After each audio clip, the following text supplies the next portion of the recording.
मित्रांनो नमस्कार. जय महाराष्ट्र. उद्धव ठाकरे यांच्या शिवसेनेचा सर्वात मोठा तगडा विजय. 51 पैकी 50 जागी ठाकरेंच्या शिवसेनेचा पहिला मोठा दणका. उद्धव ठाकरेंचा भगवा अखेर दिल्लीत फडकला.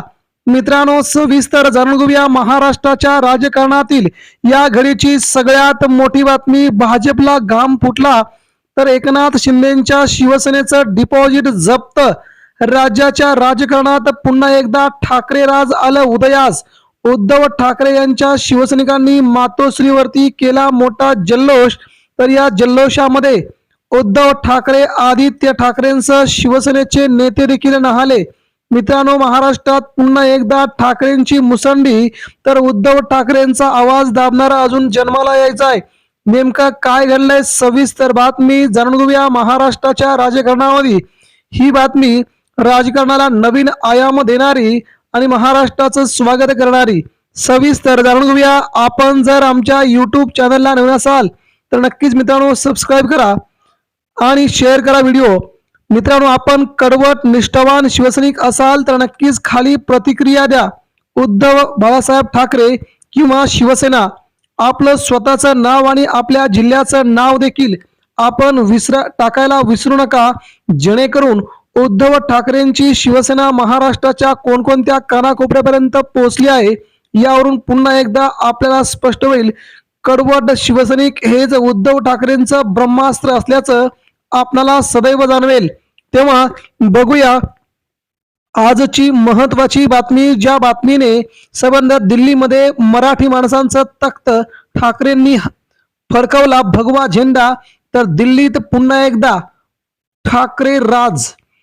मित्रांनो महाराष्ट्राच्या निवडणुका आपण सध्या नगरपंचायत, नगरपालिका, नगर परिषद या स्थानिक स्वराज्य संस्थांच्या निवडणुका पार पडत आहेत. या निवडणुका पार पडत असताना राज्याच्या राजकारणामध्ये मित्रांनो सगळ्यात मोठी बातमी ती उद्धव ठाकरेंसाठी येते. शिवसेना नेते आणि शिवसेना पक्षप्रमुख असणारे उद्धव बाळासाहेब ठाकरे यांनी महाराष्ट्रामध्ये मात्र सगळ्यात मोठं यश कमावलेलं आहे. आणि हा विजय भाजपला झोप लागू न देणारा तर एकनाथ शिंदेच्या शिवसेनेला महाराष्ट्रात इथून पुढे भविष्य नाही हे दाखवणारा ठरतोय.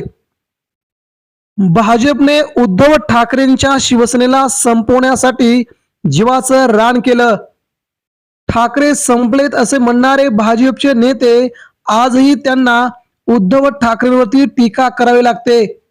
मित्रांनो देशाच्या राजकारणामध्ये भाजपला करारा जवाब देणारा आणि भाजपला लढणारा देशातील एकमेव नेता म्हणजे उद्धव बाळासाहेब ठाकरे. ज्यांच्यामुळे भाजपला रात्रीची झोप लागत नाही, दिवसाचं रान करावं लागतंय आणि उद्धव ठाकरेंच्या विरोधात प्रचारासाठी त्यांना घरोघरी फिरावं लागतंय. एवढी ताकद, एवढा आवाज, एवढी नीती उद्धव ठाकरेंनी कमवली असून महाराष्ट्राच्या राजकारणामध्ये सर्वात मोठं राजविंड व्यक्तिमत्व म्हणून उद्धव ठाकरेंना आज मानलं जात आहे. मात्र याच उद्धव ठाकरेंचा हा विजय महाराष्ट्रासाठी सुखकर आहे. ज्यांनी कोविड काळामध्ये महाराष्ट्राला सांभाळलं, महाराष्ट्राला वाढवलं, महाराष्ट्राला त्या कोविडच्या खाईतून वाचवलं, हाच महाराष्ट्र पुन्हा एकदा उद्धव ठाकरेंना मुख्यमंत्री करण्यासाठी आवाज देतोय. ठाकरेंचा आवाज बुलंद करण्यासाठी सगळेच नेते आता झटायला लागलेत. मित्रांनो त्यामुळे हा विजय उद्धव ठाकरेंसाठी खूप महत्वाचा मानला जात आहे. देशामध्ये सगळीकडेच भाजपा येत असताना इथे मात्र उद्धव ठाकरे भाजपला भारी पडल्याचं आपल्याला जाणवतोय. मित्रांनो निवडणूक कोणती होती आणि किती जागावरती आणि कोणाला बसलाय जबरदस्त धक्का ते देखील आपण जाणून घेणार आहोत. देशातील सहकार क्षेत्रामध्ये भाजपने पाऊल टाकलंय, भाजपने रेल्वे क्षेत्रामध्ये पाऊल टाकले, भाजपने प्रत्येक क्षेत्रामध्ये आता आपल्या सेल्स उभे केले आहेत आणि त्याच जोरावरती संपूर्ण भारत पादाक्रांत करण्यासाठी भाजपा कामा लागली आहे. संविधान बदलण्यासाठी भाजपा कामा लागल्याचं वेळोवेळी आरोप होतोय. आणि त्याच दृष्टीनं हुकुमशाहीच्या दृष्टिकोनातून हे राज्य देश बनेल का असं सध्या भीती काही लोकांना वाटू लागली आहे. आणि असंच राजकारण एकनाथ शिंदे देखील त्यांच्यासमोर राहून शिकतील का अशी आशा शंका शिवसेनेला येऊ लागली आहे. महाराष्ट्रामध्ये शिवसेनेचा रुबाब किती होता, परंतु एकनाथ शिंदेंनी दिल्लीच्या वाऱ्या करून तो रुबाब पुरता घालवलाय असा आरोप थेट त्यांच्यावरती केला जातोय. मित्रांनो, आज महाराष्ट्रासह देशाच्या दिल्लीच्या तख्तावरती फडकलेला हा भगवा झेंडा आगामी काळामध्ये महाराष्ट्रात भाजपसाठी वाट बिकट असल्याचं वेळोवेळी जाणवतोय. आणि हाच आवाज पुन्हा एकदा उद्धव ठाकरे अतिशय मजबूत करतायत. आज दिल्लीच्या पश्चिम रेल्वे या विभागामध्ये झालेल्या उद्धव ठाकरेंच्या रेल कामगार सेनेने भाजपला चारी मुंड्या चित केलंय. तर इकडे एकनाथ शिंदेसह 8 विविध राजकीय पक्ष एकत्र निवडणूक लढत होते.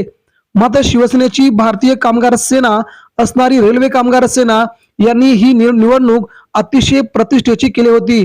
दिल्लीसह खाली केरळपर्यंत पश्चिम रेल्वेचं खूप मोठं जाळं आहे. या जाळ्यांदरम्यान उद्धव ठाकरेंचे 50चे सगळे उमेदवार या ठिकाणी निवडून आले आहेत. आणि हा ठाकरेंसाठी बुलंद आवाज ठाकरेंसाठी आगामी काळामध्ये राज्याचं राजकारण फिरवणारा आहे. कारण की इथे मात्र भाजपला दारुण पराभव व्हावा लागलाय, तर एकनाथ शिंदेंना एकही सीट नाही. त्यामुळे देशाच्या तख्तावरती दिल्लीवरती उद्धव ठाकरेंचा भगवा झेंडा असाच यापुढेही कायम राहील असं अरविंद सावंत, अनिल देसाई यांनी देखील अनवारतंय. त्यामुळे शिवसेना ही महाराष्ट्रात कामगारांसाठी, गोरगरिबांसाठी, शेतकऱ्यांसाठी, तरुणांसाठी, महिलांसाठी लढणारी संघटना आहे हे पुन्हा एकदा निश्चित झाले. लोकांनी देखील मान्य केल्याचं यावरून समजतंय. मात्र ईव्हीएमच्या घोळामुळे आम्ही हरलो असं शिवसेनेच्या वतीनं सरकारवरती जोरदार आरोप केले जात आहेत. आणि अशाच प्रकारची शिवसेनेची भारतात संपूर्ण देशामध्ये खूप मोठी उंची वाढत जाईल यावरून शिवसैनिकांना सध्या तरी वाटू लागलंय. मित्रांनो, हे राजकारण महाराष्ट्राचं आहे. मात्र देशाच्या राजकारणामध्ये उद्धव ठाकरेंना आता हरवणं भाजपला नामुमकिन होत चाललंय. उद्धव ठाकरेंचा चेहरा हिंदुत्वाचा चेहरा म्हणून भाजपला आगामी काळात खूप महागात पडू शकतोय. भारतीय जनता पार्टीने ज्या प्रकारचं महाराष्ट्रात देशात राजकारण केलंय, सगळेच पक्ष संपवायला सुरुवात केली आहे. एके दिवशी महाराष्ट्रासह देशभरामध्ये भाजपला एकही खासदार कमवता येणार नाही अशी भाजपची दुर्दशा होईल असं अनेक लोकांना वाटतंय. त्यामुळे महाराष्ट्रामध्ये उद्धव ठाकरे आता कितीपर्यंत जागा मिळवतील हे आगामी काळ ठरवेल. मात्र शिवसेनेच्या निकालासंदर्भात मोठी अपडेट आल्यानंतर एकनाथ शिंदेचे सगळेच्या सगळे आमदार देखील उद्धव ठाकरेंच्या संपर्कामध्ये असल्याची महत्वाची बातमी गेल्या कित्येक दिवसांपासून महाराष्ट्रामध्ये फिरते. परंतु उद्धव ठाकरे त्यांना प्रवेश देणार का हे आगामी काळ ठरवेल. मात्र दिल्लीच्या या विजयाने सगळेच गणित बदलले असून आगामी काळामध्ये उद्धव ठाकरेंना हरवणं भाजपलाच नाही, एकनाथ शिंदेनाच नाही, कोणालाच जमणार नाही असं शिवसेनेच्या वतीनं सांगण्यात आलंय. मित्रांनो, हा विजय खूप महत्वाचा आहे. या विजयासंदर्भात आपणासही काय वाटतंय? महाराष्ट्रासह देशाच्या राजकारणामध्ये ही उद्धव ठाकरेंची मुसंडी आगामी काळामध्ये भाजपसाठी धोकेदायक ठरू शकते का? याबद्दल आपण आपल्या प्रतिक्रिया आमच्या कमेंट बॉक्समध्ये नक्की द्या. जर व्हिडिओ ऐकला असेल तर नक्कीच एक कमेंट करायला विसरू नका. धन्यवाद. जय हिंद, जय महाराष्ट्र.